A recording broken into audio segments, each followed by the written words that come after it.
Bonjour tout le monde, j'espère que vous allez bien et en bonne santé. Aujourd'hui, nous allons lire un texte de l'unité 5, la cinquième année de l'enseignement primaire, le manuel Mes apprentissages. Alors, on commence par l'objectif de cette séance, c'est lire un texte à caractère explicatif. Le titre de ce texte est Mer et océan. Allez, on commence. Les astronautes qui vont vu la Terre de l'espace lui ont donné un surnom, la planète bleue. Rien d'étonnant à cela, les mers recouvrent les trois quarts de la surface du globe. Les cinq océans Pacifique, Atlantique, Indien, Arctique et Antarctique représentent la plus grande part de la masse d'eau de notre planète. Ils communiquent entre eux et occupent des étendues vastes et profondes. Le Pacifique est le plus grand de tous. Les mers sont plus nombreuses, moins profondes et moins étendues. Elles prolongent les océans dans les terres ayant des ouvertures plus étroites.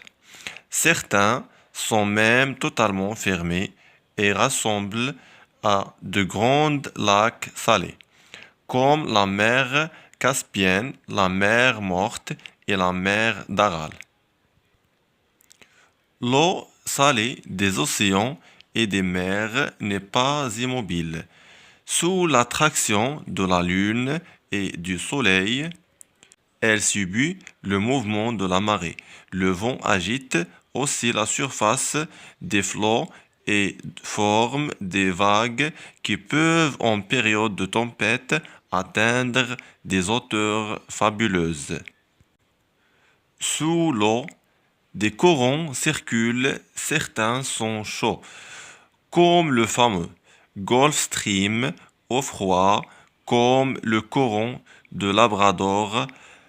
Plus on s'éloigne des côtés, plus la profondeur des océans augmente. Le fond des océans n'est pas plat, comme la surface de la Terre. Reliefs et paysages sont très variés. On y trouve des montagnes, des plaines, des falaises, des fosses, des longues chaînes de volcans tapissent ces fonds. Au sommet des volcans, de profondes fissures permettent aux laves du sous-sol de s'écouler et de refaire la croûte qui forme le sol sous-marin. Donc, c'est terminé pour cette séance, mes chers enfants. On se reverra à une autre séance, Inch'Allah. Au revoir et à bientôt.